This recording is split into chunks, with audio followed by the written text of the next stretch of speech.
Hello बच्चों, आज जरूरी जानकारी में आज का विषय है शार्क।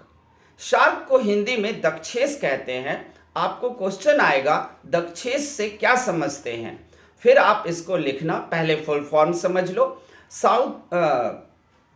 शार्क का फुल फॉर्म है South Asian Association Regional Cooperation, यानी कि इसको बनाया गया था साउथ एशिया के लिए। साउथ एशिया में जानते हो हम भारतवासी साउथ एशिया में रहते हैं, और साउथ एशिया में पाकिस्तान, भूटान, नेपाल, ये सारे देश, म्यांमार, मालदीव और श्रीलंका, ये इनके सदस्य देश हैं।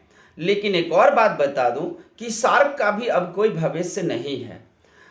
लगभग 6-7 साल हो गए, अब इसका कोई सम्मेलन भी नहीं होता, कोई सभा नहीं होता, कहीं कोई बैठक नहीं होती। उसका वजह है भारत और पाकिस्तान के बढ़ते हुए दुश्मनी। एक और बात है कि साउथ एशिया में चीन देश भी आता है, जो काफ़ी ताकतवर और बड़ा भी है, लेकिन चीन इसका सदस्य नहीं बना। इस वजह से भी सार्क यानी कि दक्षेस को कमज़ोर माना गया।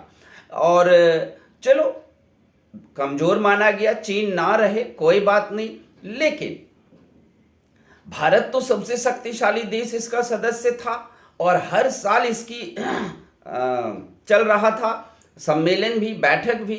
लेकिन जब भारत और पाकिस्तान के दुश्मनी बढ़ती गई और आतंकवाद बढ़ता गया, तो भारत ने पाकिस्तान से सारे रिश्ते नाते तोड़ लिए। इस वजह से अन्य बैठक में पाकिस्तान नहीं आया तो कहीं भारत नहीं गया, इसलिए इनकी बैठक बंद हो गई। भारत पाकिस्तान के अलावा जो भी देश हैं इसमें, वो काफ़ी छोटे हैं, तो इस वजह से वो खुद इस सार्क को की बैठक को तो चला सकते नहीं थे। इसकी स्थापना कब हुई? तो 8 दिसंबर 1995 को इसकी स्थापना हुई, ढाका में हुए थे, और विकासशील देश सब ने मिलकर इसको किया था।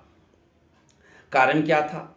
कारण था ईयू जैसे, यानी कि यूरोपियन संघ जैसे संस्था बनाना, एक मुद्रा को चलाना। इन 5-6 देश में, यानी कि साउथ एशिया में एक ही मुद्रा चले हर देश में, यूरो की तरह।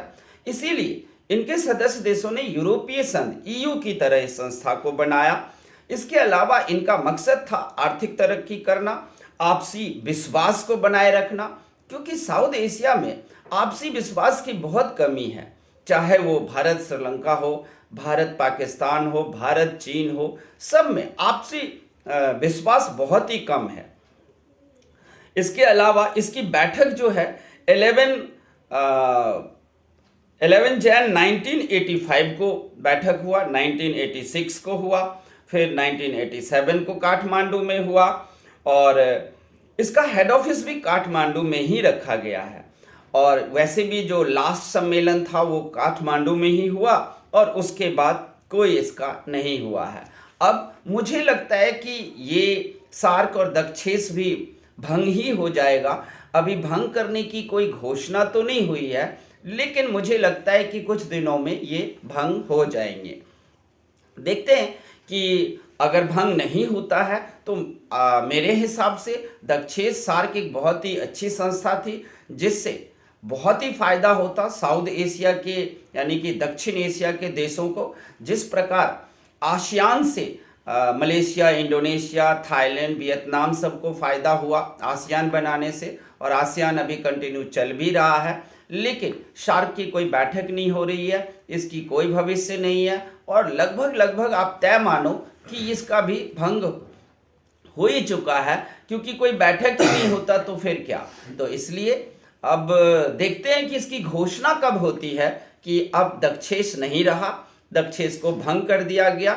ये औपचारिक रूप से कब घोषणा होती है वो देखना है। ओके, तो यही था आप लोगों के लिए दक्षेस सार्क के बारे में जानकारी। अब देखते हैं आगे क्या होता है। Thank you.